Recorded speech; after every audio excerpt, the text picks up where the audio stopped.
Hello everyone, Travis here from Travis.media. Today I want to share with you how I defeated imposter syndrome for good. Broke free from it, it doesn't affect me at all. I'm going to share with you today how to do that. Alright, first things first, hit that subscribe button, subscribe to the channel, more great videos on the way. Second, this video is aimed at web developers, software engineers, designers, anything like that, but really the principles can be applied anywhere. But I'm just telling you up front because they are specific for developers. All right, let's get right to it. So here are 4 powerful truths that I used to defeat imposter syndrome for good. Number 1, I learned to focus on my past journey as a developer and not the present journey of other developers. Now this is huge, listen to me. So we learn from all of these great developers on Udemy and Code Academy and all of these other online courses. We learn from these great developers. We're always noticing how good they are. And then we follow good developers on Twitter and other social media platforms like WestBoss, these people who are just excellent at what they do. And we're always seeing how good other people are. And so we always think we're terrible. But instead of doing that, so you got to get out of that habit. You should look at those people and totally aim to be them one day. But here's what you should do instead. You should focus more on your past journey as a developer than their present journey.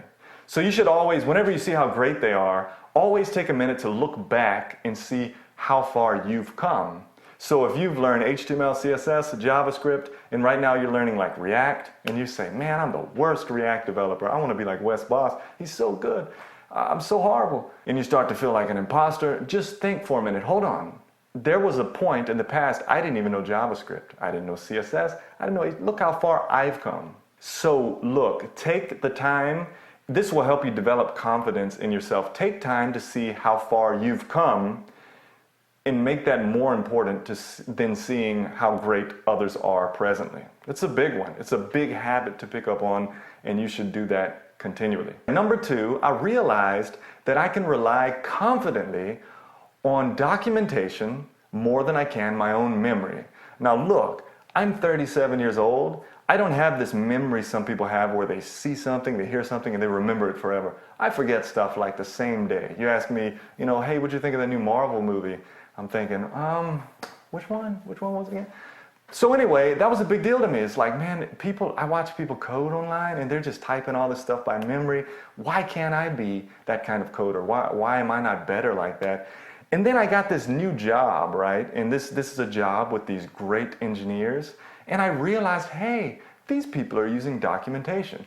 They might go from this framework to something they never used before, and it's okay, and they do a great job at it because they rely on documentation. So when you do see that person on YouTube just typing away everything by memory, and you think, man, I don't remember any of that, I have to look it up, that's a good thing. Developers should be documentation specialists. We should be people that are always going to the documentation. Now, as the years go by, you're going to remember stuff. You're going to be able to do more things by memory. But there is nothing wrong with going to the documentation. In fact, I think it's a really noble thing for someone to say, you know what?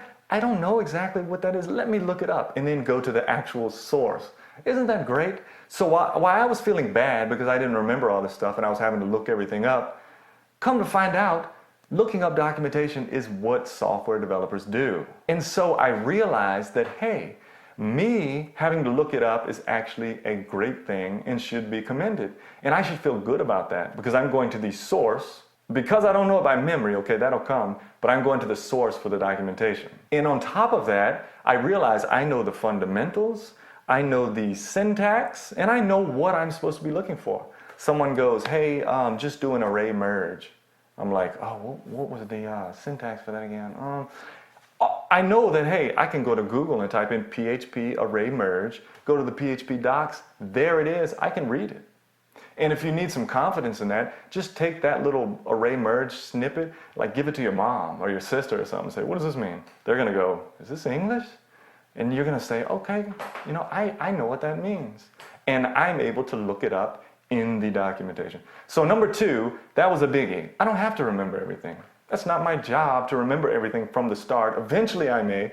It's not my job from the start, But I'm able to go to the documentation and do whatever needs to be done because I'm a documentation specialist. Number 3, I stopped acting like an expert and started asking tons of questions like I'm a little child. Now it's the weirdest thing.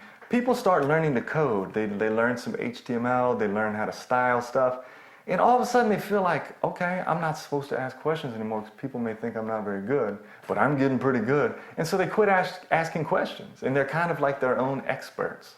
But really, secretly, they're stuck. They're sitting there going, man, I don't know how to do this, but I don't want to ask anybody. I don't want to let them know I'm struggling. And that's easy to fall into because you feel like you're gaining a lot of ground and you've made a little headway into the coding community. You don't want to ask a question. Then people say, man, this guy's a novice. But there's nothing wrong with asking questions. In fact, the more questions you ask, the more people see your passion, the more people are there to help you. You learn faster, you spark up great conversations, probably great friendships. And also, you're not going to become an expert quick. You're not going to be like 6 months, ask me anything. It's not going to happen. So you're not going to be an expert. Why not ask questions? To get better faster. Now, of course, you don't want to ask everything, like you don't want to look anything up, but you should be quick to ask questions like a little child. Don't be afraid to do it. And so that's where I was at. Hey man, I've been working with this thing and I'm not sure the best approach. I've tried this and this. What do you think? And finally, people like inquisitive people. I mean, there are some developers that are just kind of just mad all the time. They don't want nobody to ask them stuff. They know everything. And I don't want all you little petty people around me. But there are people that just really like inquisitive people. Be somebody who's seeking to learn and is humble to ask a senior developer or somebody better than you, hey, what do you think? How would you approach this? Hey man, that's great code. Could you show me what you did right there? It's a good thing. And that's one thing that helped me out a lot is just asking questions. Quit hiding behind this curtain like I don't want them to think I suck as a developer. I don't want them to think I don't know stuff. Just ask. Finally, and this is another big one. And this is number 4. I learned that the goal is not the fast track to learning everything. Like, if I just put all of my days and hours into this, I'll get to a point where I know everything. I learned that's not the goal. The goal is actually little by little enjoying the coding journey.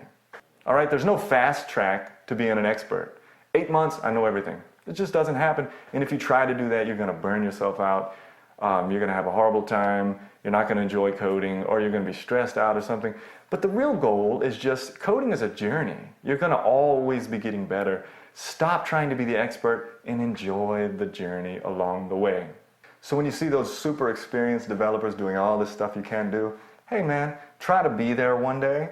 But until you're there, just enjoy the ride, learn from them. Also, you're probably never going to get to a point that you feel you're really good. You're always going to feel a little deficient. So, hey, stop stressing out, enjoy the ride. All right, that's it. Let me summarize it. Let me give you the 4 points again. All right, so practice these 4 things to defeat imposter syndrome for good. Number 1, focus on how far you've come, not the present state of others. Number 2, ditch the fact that you have to have all the syntax and logic in your head to produce out of thin air, but instead be glad that you regularly reference the documentation. It's a noble act. Be confident in your, quote, I don't know, but let me look it up, unquote, answer. Number 3, realize that you will grow much faster if you ask questions. Swap the experienced developer facade for an eager to learn disposition. And number 4, come to the realization that becoming a really good coder takes time, and you won't become one overnight. Stop cramming and learn to enjoy the coding journey itself. So let me ask you this, how are you coping with imposter syndrome? Is it something that affects you all the time? Is it something that pops up every now and then? Have you defeated it? If so, let me know down in the comments. Let me know how it goes, and let's discuss. Again, subscribe, and I'll see you in the next video.